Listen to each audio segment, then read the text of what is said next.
Las leyendas urbanas o teorías de conspiración son algo bastante interesante, demasiado debatido y con diversos temas que van desde lo paranormal, lo esotérico, a hipótesis respaldadas con evidencia suficiente para hacernos dudar en si algo es verídico o no.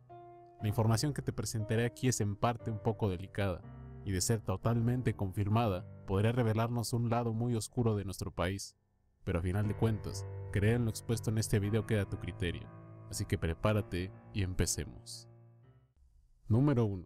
Operación Litempo. Estados Unidos y el movimiento estudiantil de 1960. En plena Guerra Fría, la CIA tuvo como agentes en México a diferentes miembros del gobierno mexicano, Ordaz y a Luis Echeverría, con tal de evitar el surgimiento de un movimiento comunista organizado en México. Esta operación se conoció con el nombre clave de Litempo, pero había iniciado desde el gobierno de Adolfo López Mateos. Winston Scott era el principal agente de dicha organización de inteligencia estadounidense en este país.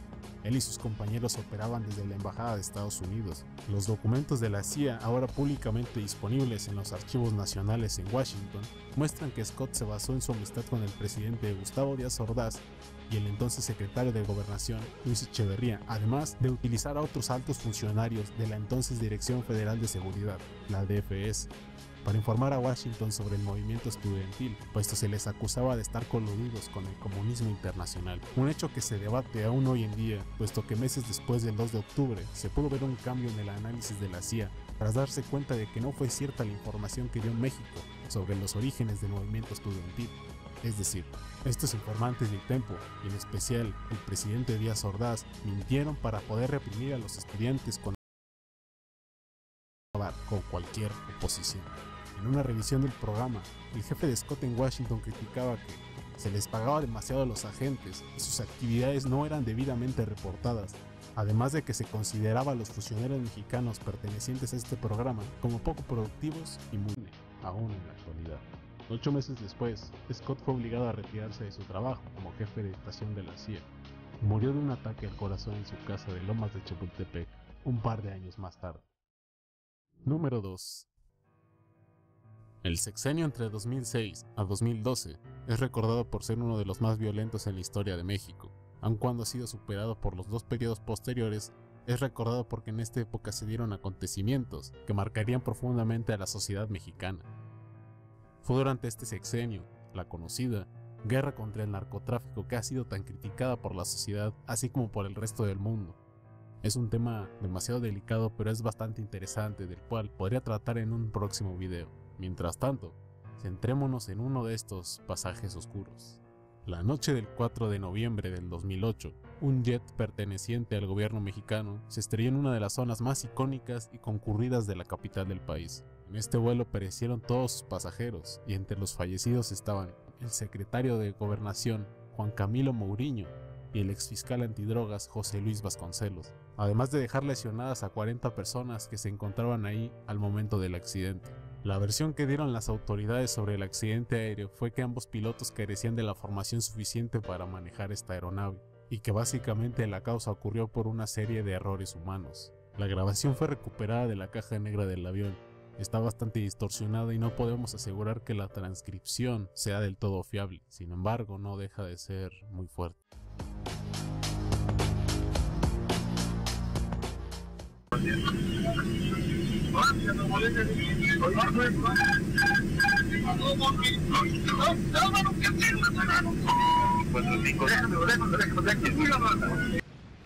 La versión declarada por el gobierno no dejó conforme a la opinión pública.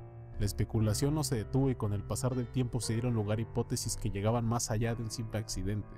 Se hablaba de que había podido haber sido derribado o saboteado. La periodista Anabel Hernández asegura que el avionazo donde murió el exsecretario de Gobernación fue perpetrado por el cártel de Sinaloa, pues el expresidente no cumplió con diversos acuerdos con Ismael, el Mayo Zambada. Dicho acuerdo consistía en liberar de prisión a su hermano, conocido como el Rey Zambada. En ese momento había sido detenido en la Ciudad de México por un grupo de la entonces Agencia de Investigación Federal, que ya no estaba apoyando al cártel de Sinaloa y en su lugar estaba del lado de otro grupo criminal, conocido como el cártel de los Beltrán Leiva. El presidente le dijo a su socio que no podía liberar al Rey Zambada, puesto que Estados Unidos ya había pedido su extradición. Estas y otras afirmaciones de la periodista, fruto de su trabajo en investigación, llegaron a poner en peligro su vida. Y hablando entre la relación del gobierno y el crimen organizado, podemos decir que se ha convertido en más que un simple secreto a voces. ¿Tú qué crees? Número 3. La muerte del empresario Garza Asada. La Liga Comunista 23 de Septiembre fue una organización guerrillera mexicana cuyo objetivo era el establecimiento de un gobierno socialista en la nación. Esta liga intentó coordinar a los diferentes movimientos armados afines a esta ideología política, por lo que tenían presencia en muchas partes del país.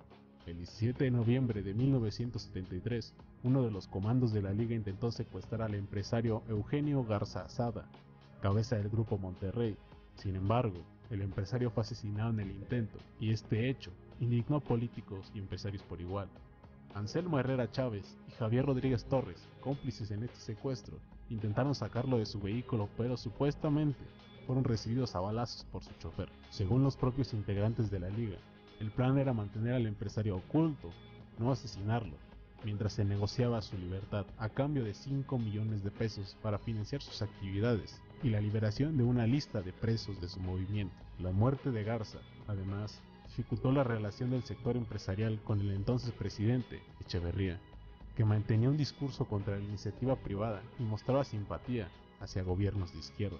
Esta mala relación dio lugar a diversas teorías, y se dice que miembros de esta liga comunista fueron comprados por el Partido Revolucionario Institucional, el PRI, y los utilizaron para matar a este empresario.